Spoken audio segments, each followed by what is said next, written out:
ऐका ना माऊली, रामकृष्ण हरी. मागील काही दिवसापासून आपलं लक्ष एका गोष्टीने वेधून घेतलंय, ती म्हणजे पंढरीची वारी आणि आषाढी एकादशी.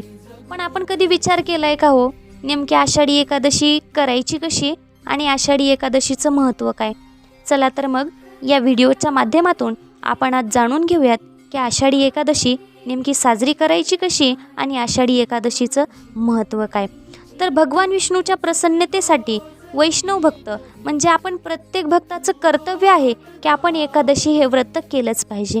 वर्षभरात 24 एकादशी असतात आणि वैष्णव संप्रदायामध्ये एकादशीला फार महत्त्व असतं. एकादशीला माधवजननी किंवा भक्तिजननीसुद्धा असं म्हटलं जातं. एकादशीचे हे दुसरे 2 नावे आहेत. मग आपण बघतो की एकादशीचे हे 3 प्रकार असतात. त्यामध्ये पहिला प्रकार म्हणजे निर्जला एकादशी, दुसरा सर्जला एकादशी आणि तिसरा म्हणजे सफला एकादशी. तर निर्जला एकादशी साजरी कशी करायची हो, तर निर्जला एकादशी ही फक्त पाणी पिऊन साजरी केली जाते. आणि दुसरी म्हणजे सर्जला एकादशी. तर सर्जला एकादशी कशी साजरी करायची हो, तर सर्जला एकादशीला फराळ करून ती साजरी केली जाते. आणि तिसरी म्हणजे सफला एकादशी. तर सफला एकादशी कशी साजरी करायची हो, तर सफला एकादशीला ही फक्त फळं खाऊन ती सफला एकादशी साजरी केली जाते. एकादशीच्या व्रता दिवशी आपण एखाद्या व्यक्तीला काहीतरी खा हे सांगणं चुकीचं आहे.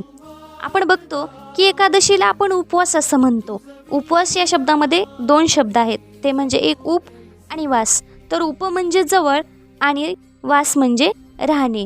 तर उपवासाच्या दिवशी म्हणजेच एकादशीच्या दिवशी आपण हरिनामाच्या जवळ असतो. उपवास म्हणजे पापापासून लांब राहणे आणि जो उपवास पकडतो ना त्याला आध्यात्मिक ज्ञान हे प्राप्तच होत असतं.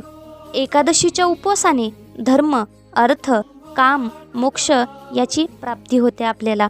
एकादशीपासून भगवान श्रीकृष्णाचं प्रेमसुद्धा आपल्याला प्राप्त होतं. एकादशी हा उपवास भगवंताच्या तेजातून निर्माण झालेला आहे.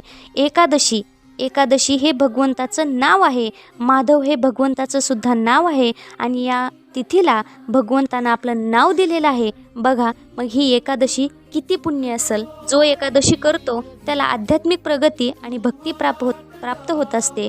मग खरं तर जगद्गुरू संत तुकाराम महाराज आपल्या अभंगातून खूप छान सांगतात की ज्याशी ना आवडे एकादशी चो जिताशी नरकवासी. म्हणजे ज्याला एकादशी व्रत आवडत नाही ते जिवंत असताना सुद्धा नरकवासी असतो.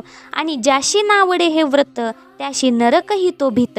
म्हणजे ज्याला एकादशी हे व्रत आवडत नाही त्याला नरकसुद्धा भीतो. ज्याशी घडे एकादशी जाणे त्यागे विष्णुपायी. म्हणजे ज्याला एकादशी हे व्रत घडतं तो विष्णुपायी जात असतो. तुका म्हणे पुण्यराशी तोची करे एकादशी. म्हणजे जो पुण्य असेल तोच एकादशी करत असतो.